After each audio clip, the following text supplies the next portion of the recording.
Well, hello.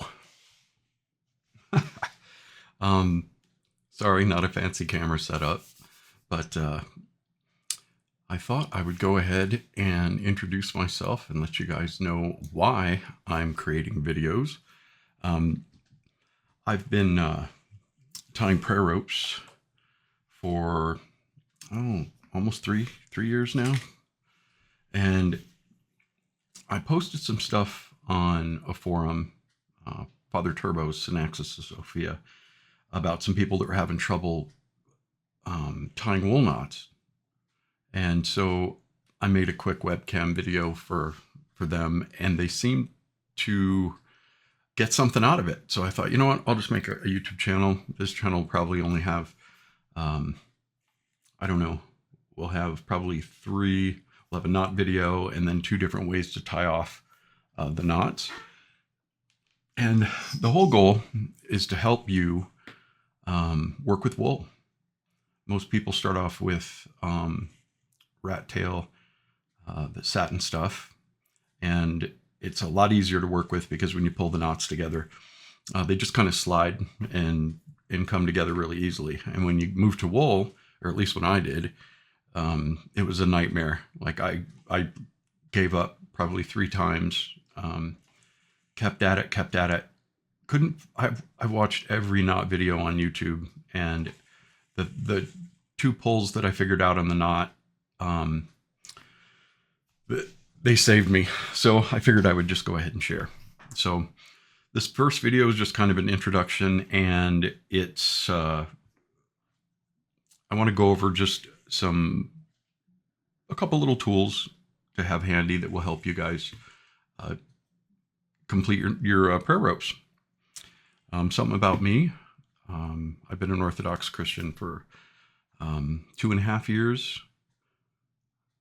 Been going to the church probably 3. What else can I tell you? I actually became a Christian in 1985. Met this gal in a parking lot, and she told me about Jesus, and something just hit me. I was addicted to cocaine and alcohol and all this stuff, and so anyway, I'm going to make a long story short. I confessed Christ, and I was elated. It was a real experience that I had. To put it in context, the first week that I was a Christian, I ended up at a Kenneth Copeland convention. Yeah. So throughout my spiritual life, there was no guidance whatsoever. I mean, it was just, I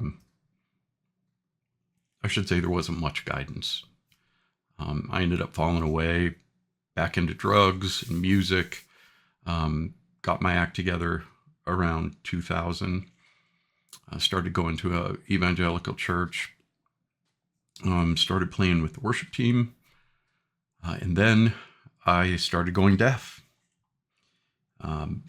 Right now I have a cochlear implant. Boop.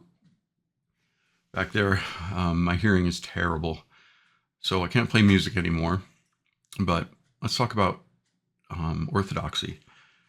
Back in 2019, I was diagnosed with prostate cancer.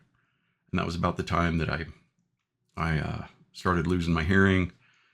Went through treatment for a couple years. Ended up going to stage 4. That around 2022. And then I decided that instead of since I couldn't do music anymore, I would find out how the early Christians worshipped. Well, pretty quick, I found out that the focal point and the center of Christian worship was the Eucharist. And then I found out that Ignatius, he spoke about bishops and deacons, and then I read Polycarp and Barnabas and Clement of Rome, and it was just it just wrecked me. I went to my pastor and said, "Hey, convince me that this whole orthodoxy thing is wrong and that we're right." And he had nothing. He didn't even know who Clement of Rome was. Didn't know who. I think he knew who Ignatius was, but whatever. Not important. So that's when about the stage 4 cancer hit. Went to my first unction service in, I don't know, it was around this time, 2024.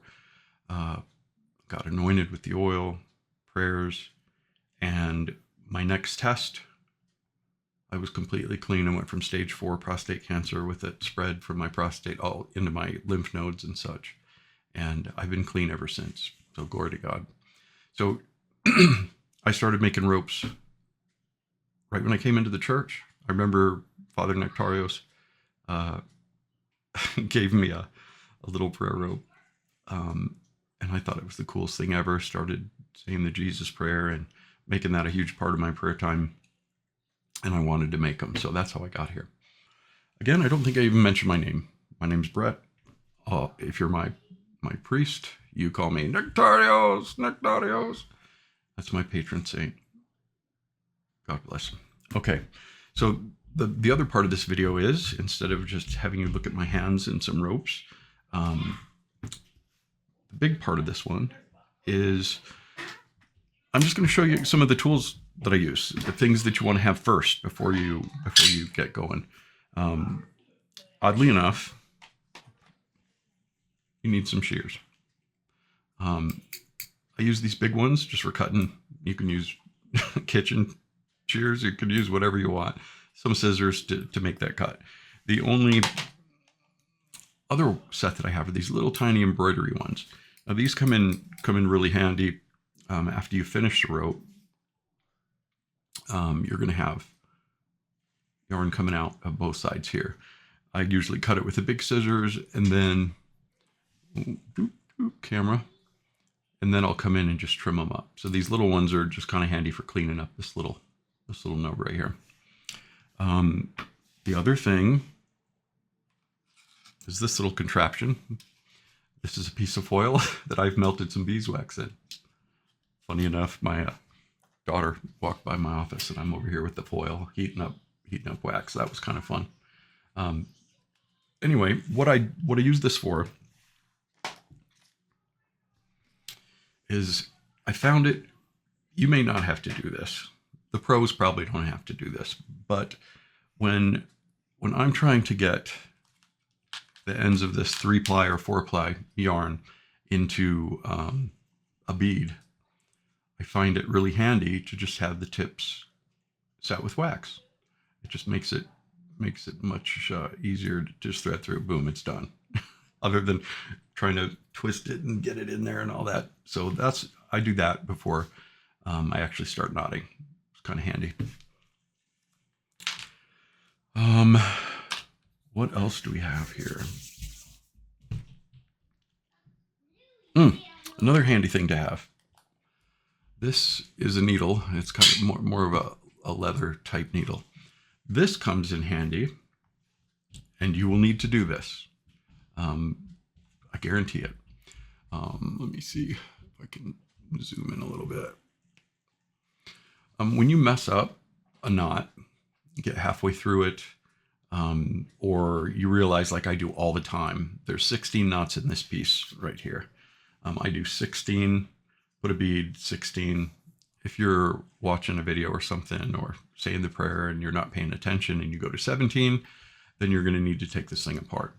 And I might make a quick little video just on how to do that. But the long and short of it is, you find one of these coming through, and as you pull it, you'll see one of these pieces move, one of these top ones. And what you can do is you can take this rather blunt needle, stick it through there, and start unworking the knot. So this is a godsend right here. Boop. Nice to have. I think that kind of covers it for the tools. I'll go ahead and bring this one to a close. The next video will talk about where to get your yarn. I get all of mine from Greece. It's especially made for prayer ropes, 2 different kinds, 3-ply, 4-ply, depending on if I'm making a wrist rope or if I'm making a wrist rope for a huge guy. That'll come into play. As you can see, like this one, this is the 3-ply. pretty small. In fact, I just made this one. This is 4-ply. You can see they're a little bit bigger. The knots feel great. They're fat, and they just feel good to work. But I have a guy at church, big guy, who loves these 3-ply ones. He just loves the way the knots feel. So it's kind of personal preference. You may want to use the 4-ply. For really big guys, they're going to be hitting that. But anyway, I'll bring this video to a close, and we'll talk about this on the next one. Anyway, God bless y'all. I'm out.